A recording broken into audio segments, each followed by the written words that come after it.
Il y a un moment dans la vie de chaque homme où quelque chose se brise. Pas de façon dramatique. Pas avec un grand bruit. Juste une fissure silencieuse. Un matin tu te réveilles et tu regardes ta vie, vraiment tu la regardes, et tu réalises que quelque chose ne va pas. Que l'homme que tu es et l'homme que tu savais pouvoir être sont deux personnes différentes. Et que l'écart entre les deux s'est creusé sans que tu t'en rendes vraiment compte. Ce moment peut arriver à 20 ans. À 30. À 40. Parfois plus tard. Mais il arrive. Pour presque tous les hommes il arrive. Et ce qu'un homme fait dans ce moment définit tout ce qui vient après. La plupart des hommes fuient ce moment. Ils l'anesthésient. Avec le téléphone. Avec l'alcool. Avec le travail excessif. Avec les distractions. Avec n'importe quoi qui permet de ne pas rester seul face à cette fissure et à ce qu'elle révèle. Parce que rester face à cette fissure oblige à une chose que très peu d'hommes font vraiment dans leur vie. L'honnêteté totale envers soi-même. Pas l'honnêteté partielle. Pas l'honnêteté confortable qui reconnaît les petits défauts pour mieux éviter les grands. L'honnêteté totale. Celle qui regarde sans filtre. Celle qui ne protège pas l'ego. Celle qui dit la vérité même quand la vérité fait mal. Et voilà la première vérité que personne ne te dit. L'honnêteté totale envers toi-même est la chose la plus rare et la plus courageuse qu'un homme puisse faire. Plus courageuse que n'importe quel acte physique. Parce qu'elle demande de regarder exactement là où tu as le plus envie de ne pas regarder. Elle demande de voir tes lâchetés. Tes abandons. Les promesses que tu t'es faites et que tu n'as pas tenues. Les opportunités que tu as laissées passer par peur. Les relations que tu as sabotées. Les versions de toi-même que tu as trahies. C'est inconfortable. C'est même douloureux. Mais voilà ce que cette douleur contient. Elle contient toute l'énergie dont tu as besoin pour te transformer. Parce que la douleur honnête est un carburant. Elle te montre exactement où aller. Exactement ce qui doit changer. Exactement quel homme tu dois cesser d'être et quel homme tu dois commencer à devenir. L'homme qui fuit cette douleur fuit aussi cette énergie. Il reste exactement là où il est. Confortable dans son inconfort. Habitué à sa propre médiocrité. Non pas parce qu'il manque de capacité mais parce qu'il n'a jamais accepté de voir vraiment où il en est. Alors posons la question maintenant. Pas demain. Maintenant. Honnêtement. Complètement. Sans te protéger. Qui es-tu vraiment quand personne ne regarde? Pas le personnage que tu joues pour les autres. Pas la version de toi que tu montres sur les réseaux. Pas l'homme que tu prétends être dans les conversations. L'homme réel. Celui que tu es à 3 heures du matin quand tu ne peux pas dormir. Celui que tu es quand tu as la possibilité de faire la bonne chose sans que personne ne le sache. Celui que tu es quand personne ne peut ni te juger ni te féliciter. Cet homme-là, c'est ton vrai point de départ. Pas l'homme que tu voudrais être. Pas l'homme que tu espères devenir. L'homme que tu es vraiment maintenant. Et voilà quelque chose de fondamental. Ce point de départ n'est pas une sentence. Ce n'est pas une condamnation. Ce n'est pas une preuve de ce que tu vaux. C'est juste une coordonnée. Le point A sur ta carte. Et tu ne peux pas tracer un chemin vers le point B si tu ne sais pas exactement où est le point A. La plupart des hommes se racontent une version embellie de leur point A. Ils se disent qu'ils sont plus disciplinés qu'ils ne le sont vraiment. Plus courageux. Plus avancés. Et cette version embellie les empêche de voir le vrai chemin. Parce que le chemin part du vrai point A, pas de la version confortable. Voilà maintenant la deuxième vérité. Et celle-ci est encore plus difficile à entendre que la première. Tu es entièrement responsable de ta vie. Pas partiellement. Pas dans les bonnes circonstances. Entièrement. Totalement. Absolument. Tout ce que tu as. Tout ce que tu n'as pas. Les relations que tu as construites ou détruites. Les opportunités que tu as saisies ou manquées. L'homme que tu es devenu ou que tu n'es pas devenu. Tout ça est le résultat direct de tes choix. Pas des circonstances. Pas des autres. De toi. Cette vérité fait mal parce qu'elle retire toutes les excuses. Et les excuses sont confortables. Elles permettent de rester exactement là où tu es sans te sentir responsable. Elles transforment ta vie en quelque chose qui t'arrive plutôt qu'en quelque chose que tu crées.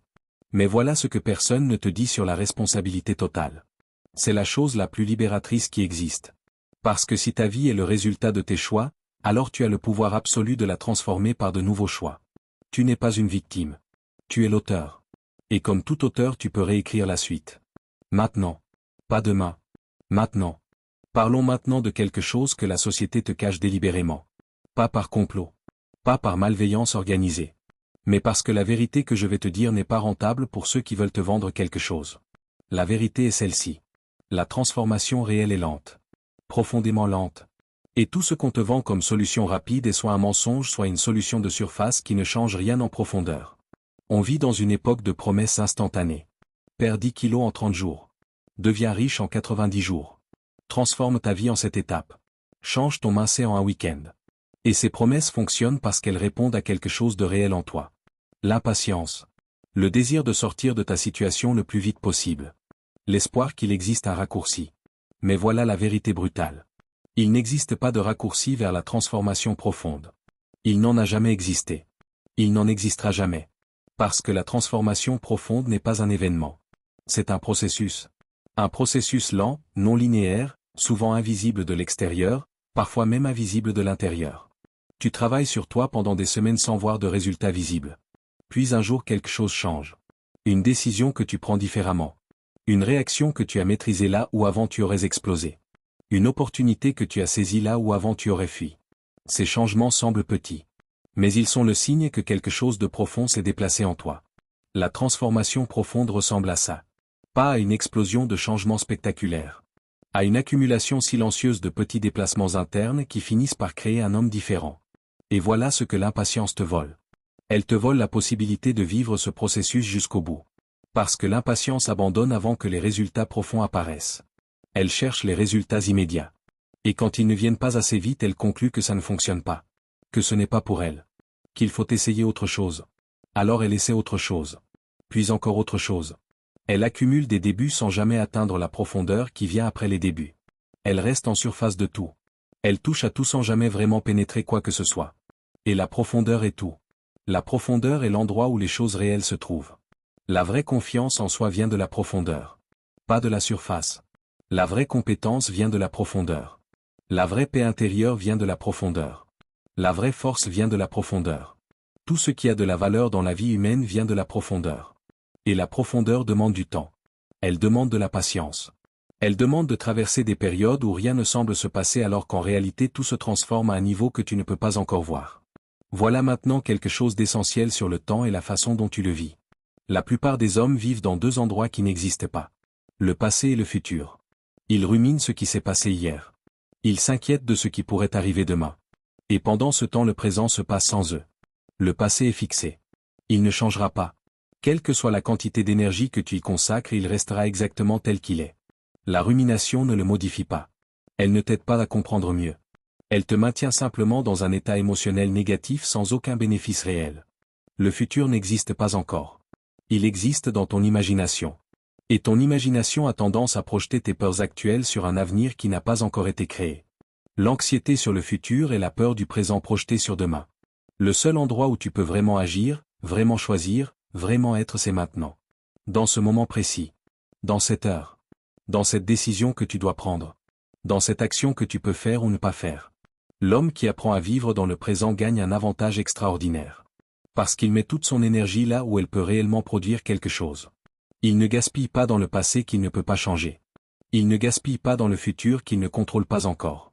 Il concentre tout dans le présent qui est le seul endroit où sa vie se crée vraiment. Et cette concentration dans le présent crée quelque chose de paradoxal. Elle construit un meilleur futur. Parce que le futur est simplement l'accumulation de présents bien vécus. Chaque moment présent où tu fais le bon choix construit le futur que tu veux. Chaque moment présent où tu fuis construit un futur que tu ne veux pas. Ton futur se construit maintenant. Pas dans tes plans. Pas dans tes intentions. Dans tes actions de maintenant. Alors la question n'est pas que veux-tu dans 5 ans. La question est que fais-tu maintenant pour que dans 5 ans tu sois où tu veux être.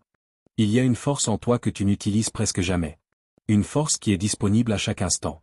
Une force qui ne coûte rien, qui ne nécessite aucun équipement, aucune formation, aucune condition particulière. Une force que tu portes depuis ta naissance et que tu utiliseras jusqu'à ta mort. Cette force s'appelle le choix. Chaque jour tu fais des centaines de choix. La plupart de façon automatique, inconsciente, sans jamais vraiment réaliser que tu choisis. Tu choisis comment réagir quand quelque chose t'énerve. Tu choisis quoi penser quand tu es seul avec toi-même. Tu choisis sur quoi mettre ton attention. Tu choisis comment interpréter ce qui t'arrive. Tu choisis qui tu vas être dans chaque interaction. La majorité de ces choix se font en mode automatique. Gouverné par tes habitudes, tes conditionnements, tes peurs, tes croyances héritées. Pas par toi. Par la version automatique de toi. La version qui a été façonnée par des années d'expérience, d'influence, de répétition. Et cette version automatique n'est pas mauvaise. Elle te protège. Elle te permet de fonctionner sans avoir à tout analyser consciemment. Mais elle a un défaut majeur. Elle reproduit le passé. Elle fait demain ce qu'elle a fait hier. Elle crée l'année prochaine ce qu'elle a créé l'année dernière. Parce qu'elle est programmée pour la répétition. pour la cohérence, pour la stabilité. Et si tu veux que ta vie soit différente de ce qu'elle est maintenant, la version automatique ne peut pas t'y emmener. Parce que la version automatique crée toujours le même résultat. Voilà la vérité sur le changement que personne ne t'explique clairement. Le changement réel demande de prendre conscience de tes choix automatiques et de les remplacer par des choix conscients. Pas une fois. Pas deux fois. Des milliers de fois. Jusqu'à ce que les nouveaux choix deviennent eux-mêmes automatiques. Jusqu'à ce qu'une nouvelle version de toi soit programmée. C'est long. C'est épuisant parfois. Parce que les choix conscients demandent de l'énergie. Beaucoup plus d'énergie que les choix automatiques. Ton cerveau résiste. Il préfère le familier même quand le familier est mauvais pour toi. Il préfère ce qu'il connaît même quand ce qu'il connaît te maintient là où tu ne veux plus être. Mais chaque choix conscient que tu fais affaiblit légèrement le choix automatique qui le précédait et renforce légèrement le nouveau. Et avec le temps la balance bascule. Le nouveau choix devient plus naturel. Moins coûteux en énergie. Plus automatique. C'est comme ça que les habitudes se forment. Pas par la volonté seule. Par la répétition consciente jusqu'à l'automatisation. Et c'est pour ça que les habitudes sont si puissantes. Une fois automatisées, elles ne coûtent presque plus d'énergie. Elles se produisent naturellement. Et elles produisent leurs résultats naturellement. L'homme qui a les bonnes habitudes avance sans effort apparent. Pas parce qu'il est plus fort ou plus talentueux. Mais parce que ses automatismes travaillent pour lui au lieu de travailler contre lui. Maintenant parlons de quelque chose que la plupart des gens ne comprennent pas sur les croyances. Et les croyances sont peut-être la chose la plus importante que tu puisses examiner dans ta vie. Parce qu'elles gouvernent absolument tout. Une croyance est une pensée à laquelle tu as pensé assez souvent pour qu'elle devienne une certitude. C'est tout. Ce n'est pas une vérité objective. Ce n'est pas un fait vérifiable. C'est une pensée répétée jusqu'à ce qu'elle semble vraie. Et tes croyances créent ta réalité. Pas métaphoriquement. Littéralement. Parce que tes croyances déterminent ce que tu perçois, comment tu interprètes ce que tu perçois, comment tu réagis à ce que tu perçois, quelles actions tu prends ou ne prends pas, et donc quels résultats tu obtiens. Si tu crois que tu n'es pas capable de réussir dans un domaine, tu éviteras inconsciemment les opportunités dans ce domaine. Tu interpréteras les obstacles comme des confirmations de ton incapacité. Tu abandonneras plus facilement. Et tu obtiendras effectivement peu de résultats dans ce domaine. Ce qui confirmera ta croyance initiale. C'est un cycle fermé. Une prophétie autoréalisatrice. Ta croyance crée le comportement qui crée le résultat qui confirme la croyance. Et ce cycle peut être positif ou négatif. Si tu crois que tu peux apprendre n'importe quelle compétence avec assez de travail, tu aborderas les nouveaux défis avec curiosité. Tu persisteras face aux obstacles. Tu interpréteras les échecs comme des étapes d'apprentissage.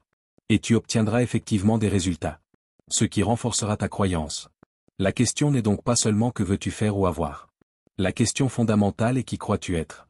Quelles sont les croyances qui gouvernent silencieusement tes perceptions et tes actions. Et ces croyances, pour la plupart, tu ne les as pas choisies. Elles ont été formées dans ton enfance, par tes expériences, par les messages que tu as reçus des adultes autour de toi, par les succès et les échecs que tu as vécus. Elles se sont installées sans ton consentement conscient. Et depuis elles gouvernent ta vie à ton insu. Le travail de l'homme conscient est de les examiner. Pas de les accepter parce qu'elles semblent vraies. Pas de les rejeter parce qu'elles sont inconfortables. Les examiner honnêtement. Les questionner. Et décider lesquelles méritent d'être gardées et lesquelles doivent être remplacées. Nous arrivons maintenant à la partie la plus profonde. Celle qui touche à quelque chose que la plupart des hommes évitent toute leur vie. Non pas parce qu'ils ne savent pas que ça existe. Mais parce que le regarder en face demande une forme de courage que peu de personnes développent vraiment. Ce quelque chose s'appelle le sens. Pourquoi tu fais ce que tu fais? Pas les raisons de surface. Pas les justifications rationnelles. La raison profonde. Celle qui est là avant toutes les autres. Celle qui reste quand tu enlèves tout le reste. Pourquoi tu te lèves le matin? Pourquoi tu travailles? Pourquoi tu t'améliores? Pourquoi tu continues quand c'est difficile? Pourquoi ta vie mérite d'être vécue avec intensité et intention plutôt qu'avec résignation et automatisme? La majorité des hommes n'ont pas de réponse profonde à cette question. Ils ont des raisons pratiques. Payer les factures. Nourrir la famille. Maintenir un certain niveau de vie. Ces raisons sont réelles et importantes. Mais elles ne sont pas suffisantes pour alimenter une vie entière avec passion et intensité. Elles suffisent pour survivre. Pas pour vivre vraiment. Et voilà la vérité que personne ne te dit sur le sens. Il ne se trouve pas. Il se crée. Il n'existe pas quelque part dans le monde en attendant que tu le découvres. Il émerge de l'engagement profond envers quelque chose qui dépasse le confort immédiat.